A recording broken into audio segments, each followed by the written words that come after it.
Respected scholars, brothers and sisters in Iman, Assalamu alaikum wa rahmatullahi wa barakatuh.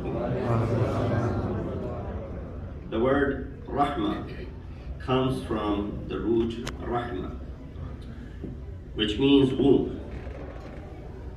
Did you love your mother when you were still in her womb? Did you even know who she was? Well, you were too busy to notice. Your mother knew you, cared for you, and loved you. Allah subhanahu wa ta'ala loves each of His creations more than the love of a mother to the child. Whether His creation knows Him or not, and whether they thank Him or not, Allah provides for them, cares for them, and gives them blessings. This is far more than just kindness. In this ayah, Allah subhanahu wa ta'ala uses the word rahmatan lil alameen to describe the Prophet of Islam, Hazrat Muhammad Mustafa sallallahu alayhi wa sallam. Out of all the attributes of Allah that we all know and we have heard, Asma'ul Husna and the attributes that we have come to know of Allah, He chose this one to introduce His dearest creation to the world. Allah could have introduced Rasulullah with any other, attribute, but He chose Rahmatan lil Alameen to introduce Him.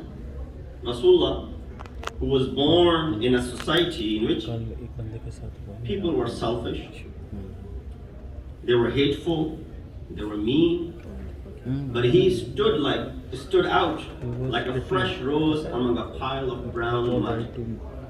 He was someone who never said any ill words or dirty words, never hurt anyone physically or emotionally, and always radiated love. He reached out to those who were in difficulties, and He was a friend to those who were oppressed. Allah shone the light of His mercy through the actions of Rasulullah. The A'immah, of course, who are reflections of Rasulullah, and all of them were mercy to those who were around them as well. Even when the others were cruel to them, it was this special form of kindness that amazed the people to such an extent that they would want to follow the path of Rasulullah and become Muslims.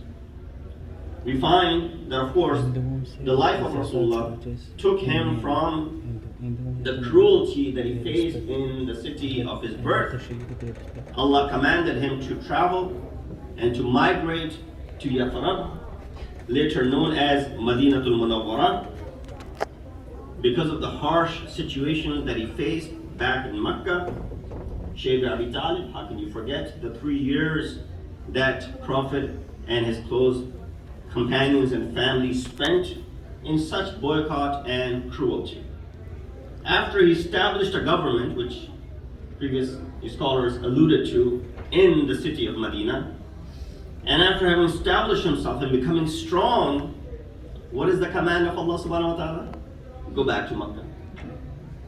I'm established myself. I'm strong over here. I have a government over here. No, go back to Makkah and seize control of Makkah.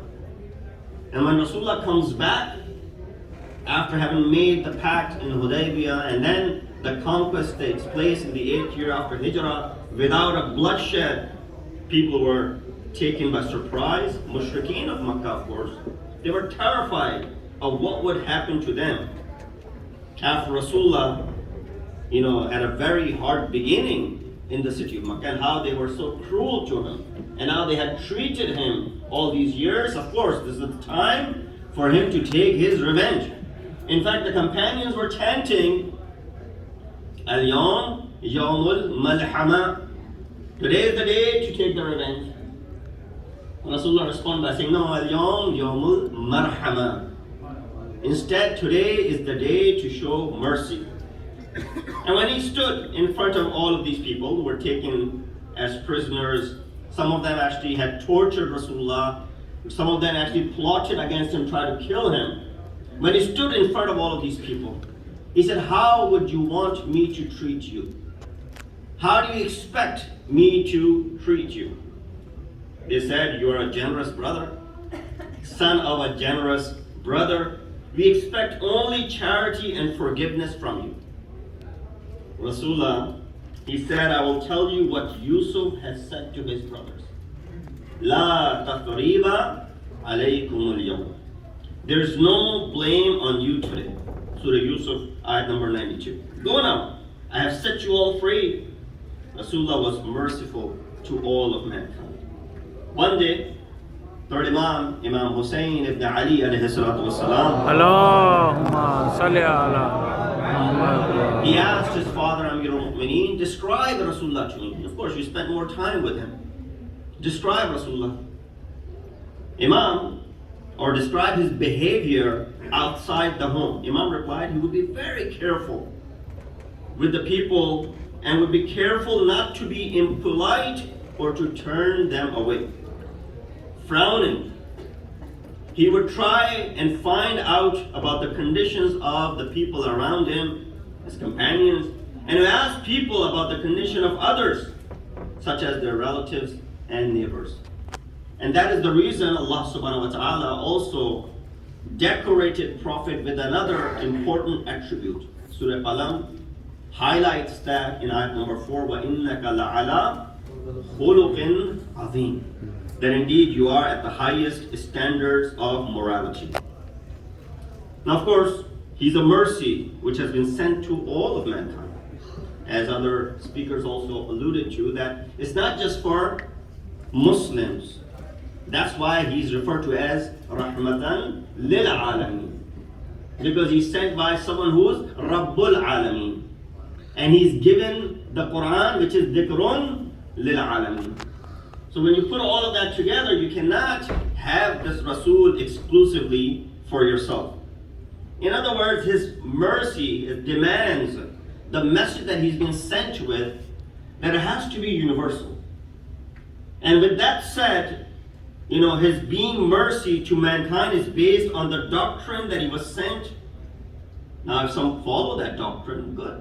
If someone don't, it's only their mistake, and if it's only going to be their own loss.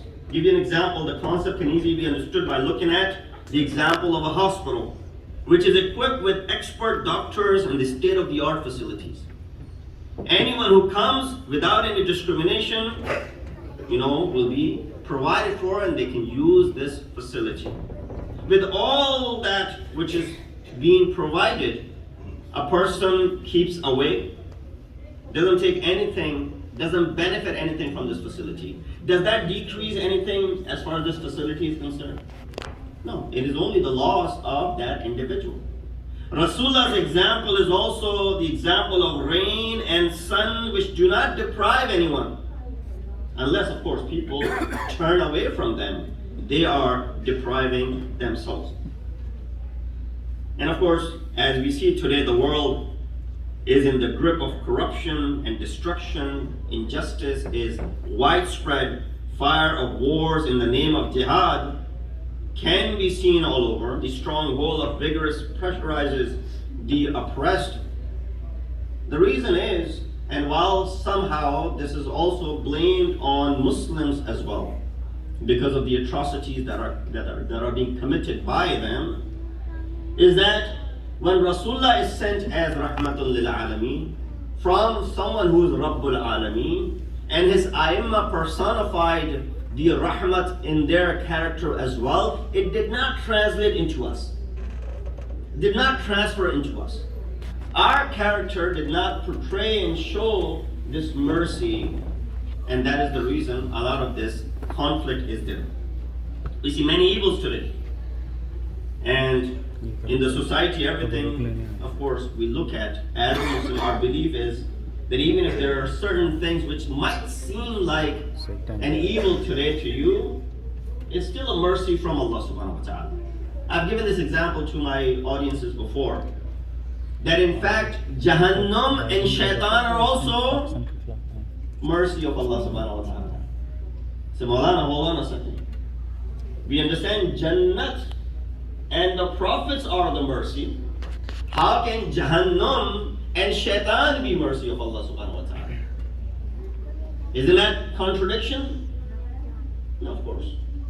While Jannah is understood to be a mercy of Allah, you'll benefit and you'll enjoy all the perks and the amenities that are offered over there.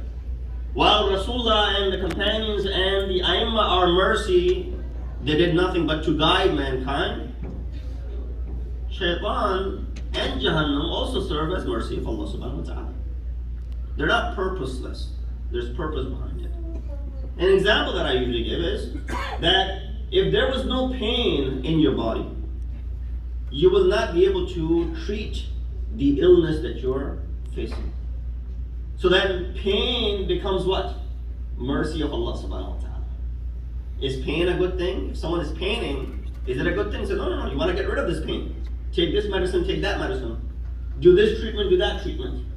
Now if the pain didn't exist, will you then be able to think about curing that? No.